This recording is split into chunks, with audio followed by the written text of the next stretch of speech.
नमस्कार, देश प्रदेश में आपका स्वागत है। मैं हूं अदिति राजपूत। शुरुआत हम असम से कर रहे हैं। 6 अप्रैल को तीसरे और आखिरी दौर का मतदान है और आखिरी दौर के प्रचार के लिए बीजेपी और कांग्रेस दोनों पार्टियों के स्टार प्रचारक मैदान में हैं।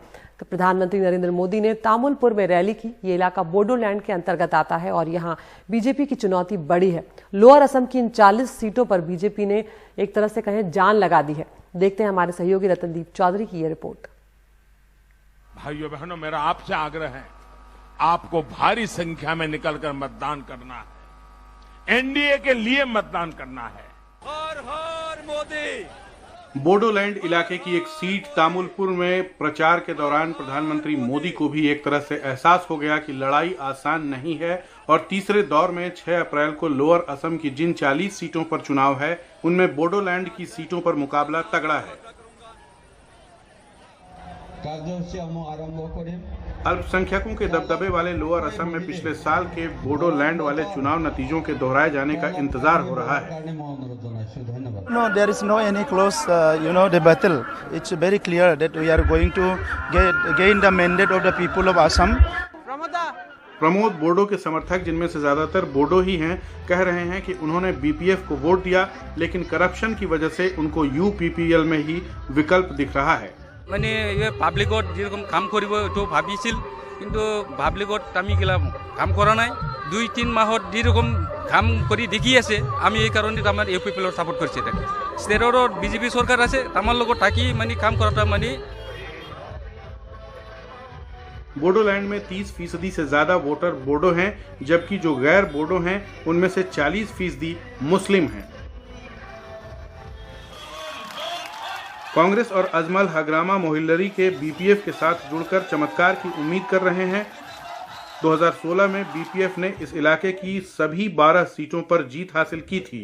इनमें से 4 सीटों पर दूसरे फेज में वोट पड़ चुके हैं। इस बार भी टफ है इलेक्शन। बीजेपी का साथ और यूपीपी का साथ हमारा डायरेक्ट फाइट होगा। बीपीएफ ने बीटीसी का 12 सीट पूरा आ जाएगा। यूपीपीएल एक भी नहीं मिलेगा, बीजेपी भी एक भी नहीं मिलेगा। रत्नदीप चौधरी की रिपोर्ट, एनडीटीवी इंडिया। असम में बीजेपी नेता हेमंत बिस्वा शर्मा पर लगाई गई पाबंदी को चुनाव आयोग ने हटा दिया है। चुनाव आयोग ने हेमंत बिस्वा शर्मा के चुनाव प्रचार करने पर 48 घंटे की रोक लगाई थी, जिसे अब 24 घंटे कर दिया गया है। आयोग ने अपने आदेश में कहा कि 3 अप्रैल को शर्मा ने आयोग से कहा कि उन्हें अपने बयान पर खेद है और वो आगे से आचार संहिता का पालन करेंगे। उन्होंने ये गुजारिश इसलिए भी की क्योंकि उनकी अपनी विधानसभा सीट पर 6 अप्रैल को ही चुनाव है। इसलिए आयोग ने उन पर पाबंदी 48 घंटे से घटाकर 24 घंटे कर दी है। कांग्रेस की शिकायत पर चुनाव आयोग ने ये पाबंदी लगाई थी। कांग्रेस ने कहा था कि शर्मा ने बोडोलैंड पीपल्स फ्रंट के चीफ हग्रामा मोलिहारी को एनआईए का इस्तेमाल कर जेल भेजने की धमकी दी है। दरअसल असम चुनाव की घोषणा के बाद बोडोलैंड पीपल्स फ्रंट एनडीए से अलग हो गया था और अब जब चुनाव आयोग ने ये पाबंदी घटाई है तो कांग्रेस की तरफ से तीखी प्रतिक्रिया आई है। महासचिव प्रियंका गांधी ने चुनाव आयोग की पाबंदी को लेकर ये ट्वीट किया है, जिसमें उन्होंने कहा है कि चुनाव आयोग से हम भाजपा नेता की गाड़ी में ईवीएम मामले में बड़ी कार्रवाई का इंतजार कर रहे थे कि आयोग के एक और कदम से ऐसा लगता है कि उसने अपनी रूल बुक से निष्पक्षता वाला पेज फाड़कर फेंक दिया है। आखिर किस दबाव में धमकी देने वाले भाजपा नेता के बैन को 48 घंटे से घटाकर 24 घंटे किया गया। उधर पश्चिम बंगाल में भी चुनाव प्रचार जोरों पर है और अब बाकी 6 चरणों के लिए प्रचार किया जा रहा है और नेताओं के हमले भी एक दूसरे पर तेज होते जा रहे हैं। हुगली में हुई रैली में प्रधानमंत्री ने कहा कि ममता चुनाव हार चुकी हैं और ये बात उनको स्वीकार अब कर लेनी चाहिए। तो वहीं ममता बनर्जी ने बीजेपी को बाहरी बताया। दीदी, हार आपके सामने है, अब इसे स्वीकार करिए। हुगली के लोगों की ये आवाज सुनिए।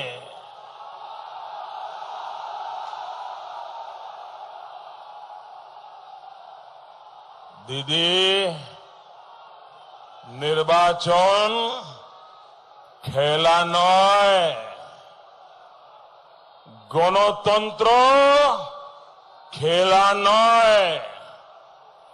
গণতন্ত্র হলো মানুষের সেবার পথ।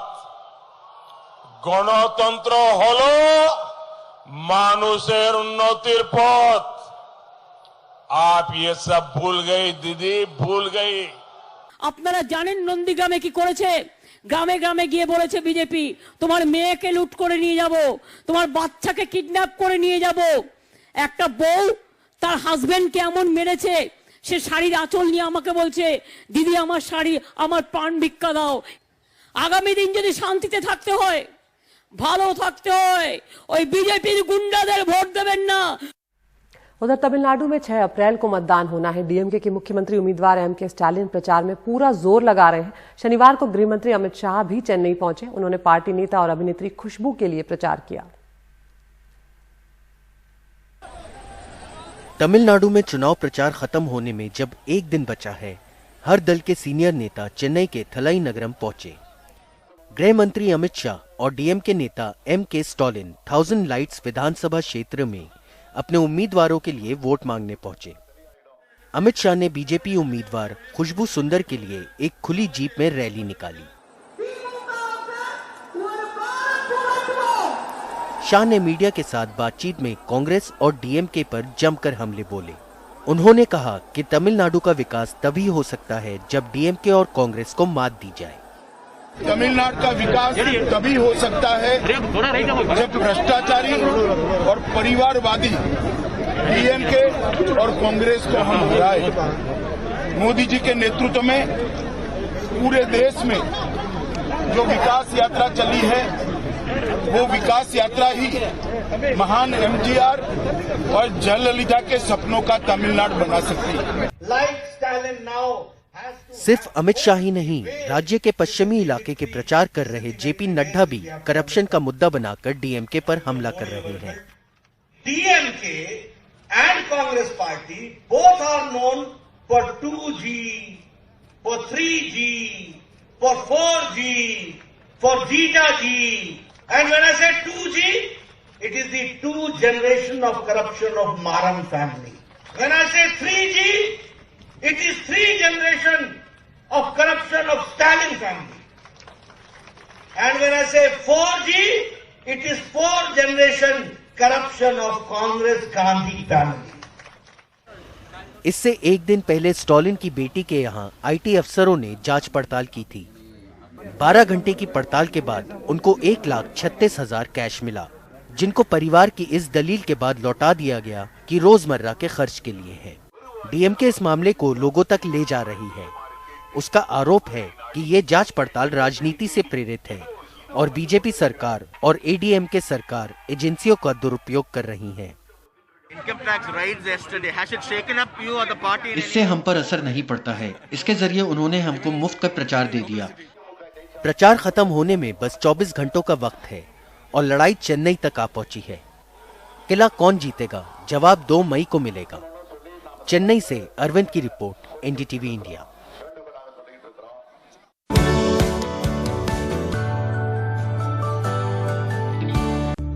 एक तरफ हमारे देश में रोज कोरोना के मामलों के नए रिकॉर्ड बन रहे हैं और दूसरी तरफ इस खतरे के बीच हरिद्वार में कुंभ भी चल रहा है और यहां आने वालों की तादाद भी कुछ हद तक बढ़ी है। अधिकारी और जवान इस कोशिश में है कि महामारी से जुड़े नियम कायदों को तोड़ा ना जाए, लेकिन ये काम बेहद चुनौतीपूर्ण है। हमारे सहयोगी अक्षय डोंगरे की ये रिपोर्ट।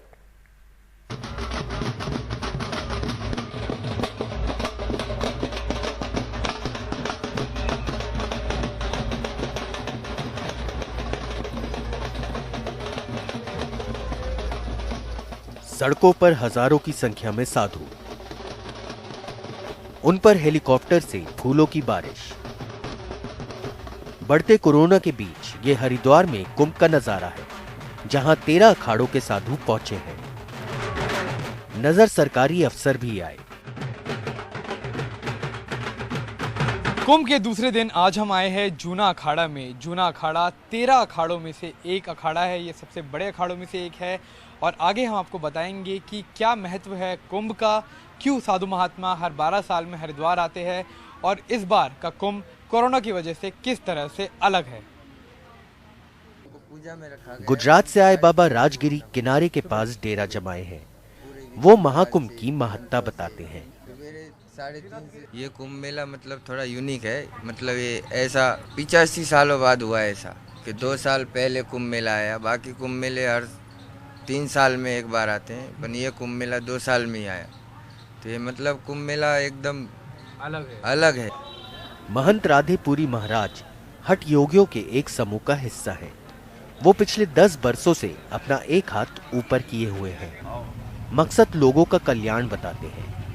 कुछ और हठ योगी अपने हाथों के सहारे चल रहे हैं। देश भर से नागा साधु भी कुंभ में पहुंचे हैं। जैसे वस्त्र नहीं पहनते हैं तो सबकी मानसिकता जो है, एक बालक छोटे अबोध बालक होते हैं जिसकी जो है उसके अंदर ना कोई काम ना क्रोध, सबसे परे रहते वो। इसी तरह मानसिकता हो जाती जब हम वस्त्र धारण नहीं करते, निर्वस्त्र बैठे रहते, तो हमारे अंदर कोई वृत्ति नहीं आती है। लेकिन महामारी के दौर में हो रहे इस महाकुंभ में कोरोना से जुड़े कायदे कानून चुनौती बने हुए हैं। कैमरा पर्सन अशोक महाले और दिनेश मनसेरा के साथ अक्षय डोंगरे की रिपोर्ट, NDTV इंडिया।